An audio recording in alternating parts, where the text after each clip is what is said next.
Untuk isian panada di sini saya pakai ayam yang sudah direbus dan sudah disuir-suir, sayur kol, pepaya muda, wortel, daun bawang, bawang merah, bawang putih, garam halus, gula pasir, penyedap rasa, dan lada.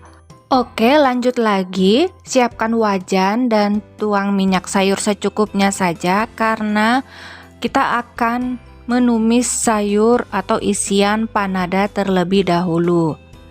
Tumis bawang merah, bawang putih sampai harum. Untuk kalian yang suka makan pedas, boleh menambahkan cabai rawit sesuai selera. Di sini saya tidak menggunakan cabai rawit karena di rumah kurang suka dengan pedas ya. Lalu tambahkan daun bawang muda. Ini ditumis-tumis dulu ya.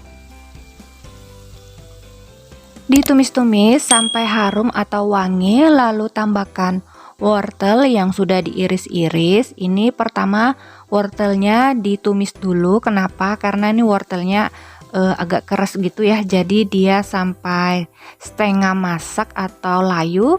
Kemudian tambahkan sayur kol dan pepaya muda yang sudah diiris halus. Kemudian diaduk-aduk kembali sampai semua tercampur rata dan terlihat layu. Setelah sudah layu, tambahkan lagi dengan daging ayam yang sudah direbus dan sudah disuir-suir. Ini diaduk-aduk sampai tercampur rata ya. Setelah sudah tercampur rata, tambahkan lagi bumbunya, penyedap rasa, garam halus, gula pasir, dan lada secukupnya. Kemudian tambahkan lagi daun bawang yang warna hijau, diaduk-aduk lagi sampai tercampur rata. Setelah rata, lalu tutup dengan panci, biarkan sayurnya ini masak. Setelah beberapa menit, cek kembali, ini sayurnya sudah masak ya. Ini airnya juga tidak ada, jadi agak kering-kering seperti ini. Lalu matikan apinya dan untuk isian panada sudah jadi. Nah, kalian bisa praktek seperti ini kan? Nah, untuk isian panada di sini kalian juga bisa menggunakan ayam atau ikan sesuai selera ya, ikan tongkol atau ayam. Nah, ini sayurnya sudah jadi sesuai selera saja untuk isian. Oke, langsung saja. Ini bahan-bahannya air hangat dengan ragi dicampur dan dilarutkan karena kita akan aktifkan terlebih dulu raginya supaya tahu raginya ini aktif atau tidak. Kemudian tambahkan gula pasir agar raginya ini cepat naik atau cepat aktif, dan jangan lupa tutup ya supaya raginya cepat aktif. Ini raginya sudah aktif.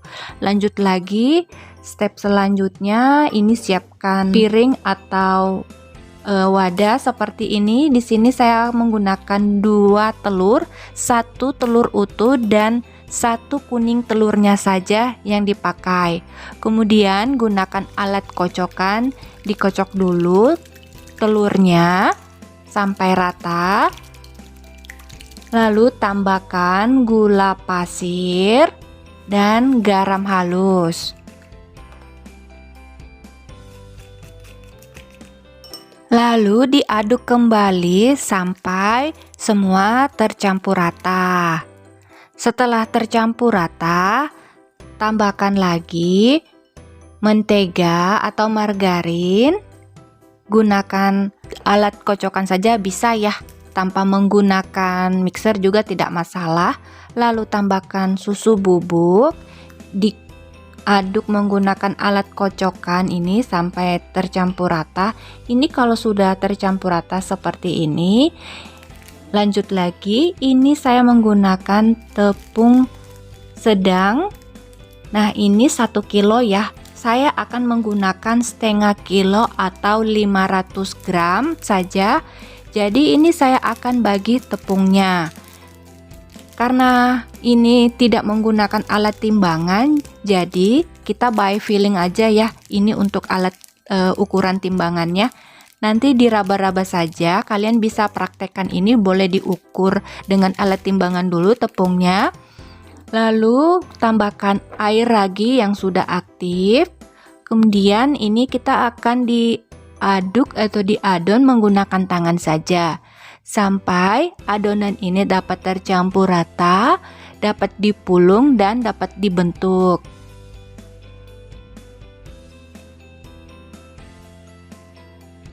Nah, jika adonannya masih terlihat lembek, artinya boleh menambahkan lagi tepung terigu secukupnya saja, diraba-raba.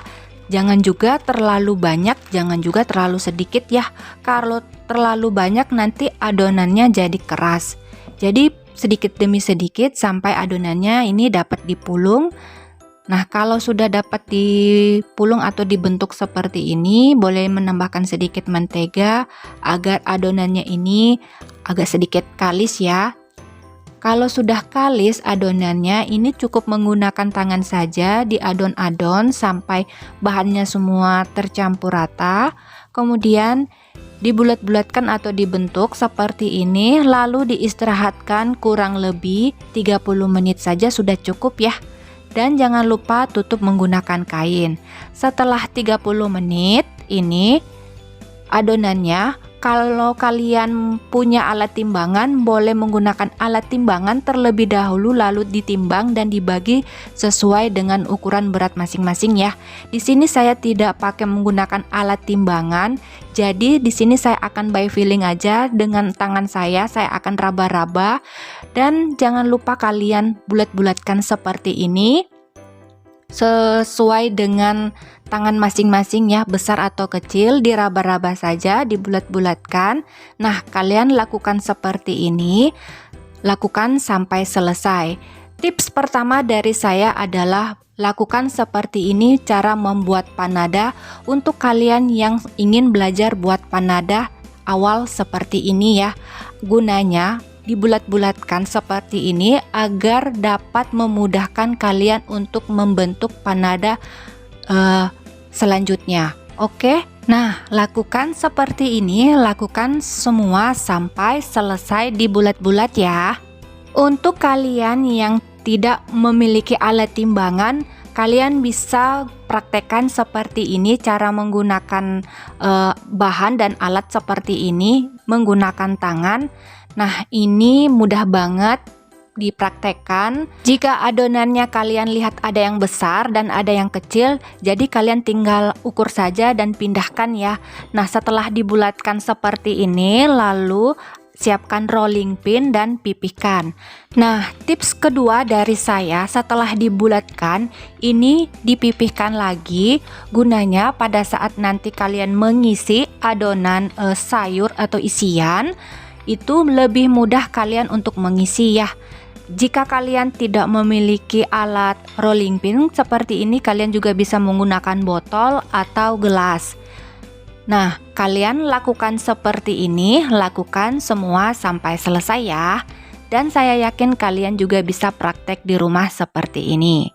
Oh iya, jangan lupa pada saat dipipihkan adonan, jangan juga terlalu tipis ya.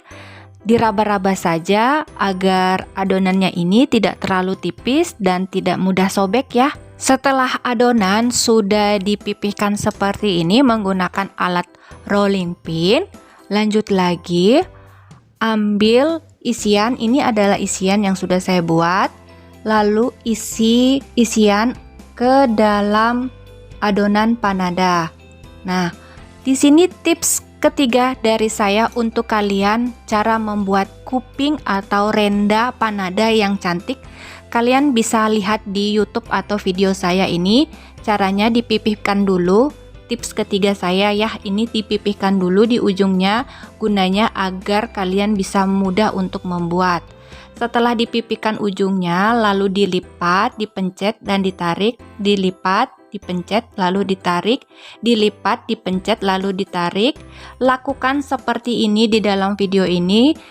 Lakukan semua sampai selesai. Saya yakin ini kalian bisa buat di rumah untuk buat renda atau kuping panada, kuping pastel atau jalang kote.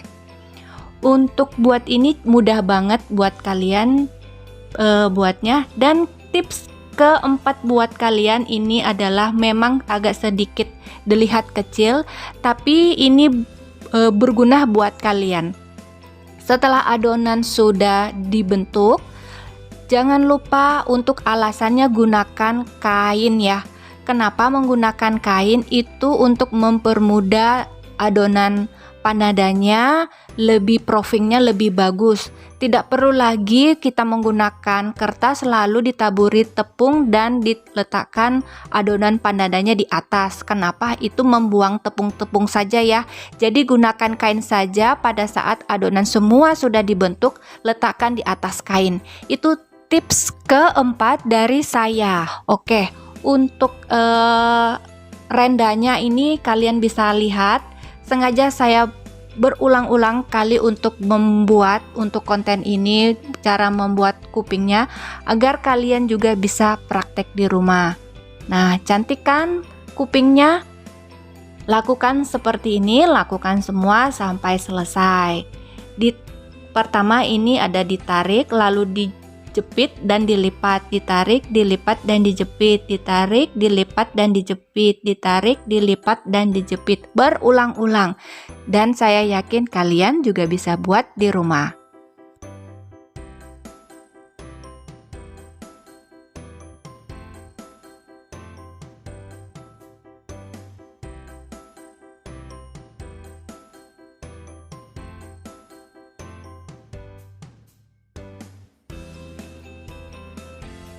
Nah, cantik kan kuping panadanya? Dan ini adalah adonan terakhir yang saya buat. Jadi, saya ingatkan kembali ke kalian, caranya ini untuk buat kuping sangat perlu ya.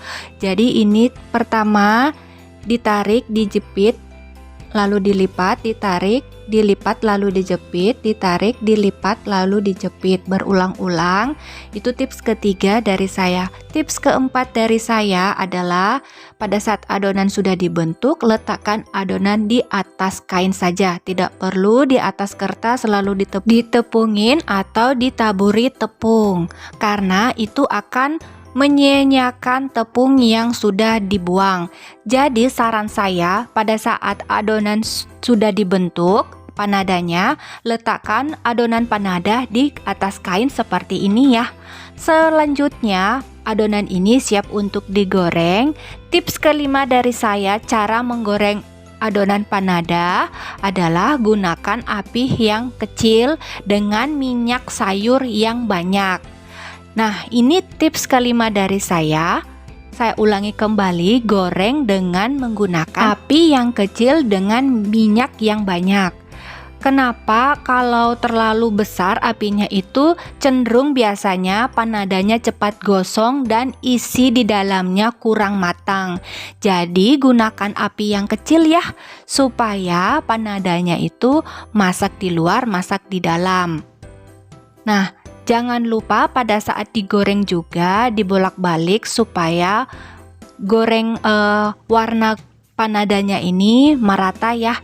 Nah, jika sudah masak seperti ini atau warnanya sudah kecoklatan seperti ini, angkat dan tiriskan. Nah, kalian mudah banget bisa praktekkan di rumah seperti ini. Lakukan ini semua sampai selesai ya. Jadi pada saat digoreng, ini tips kelima dari saya ya. Digorengnya itu dengan menggunakan api yang kecil. Api yang kecil itu maksudnya seperti apa?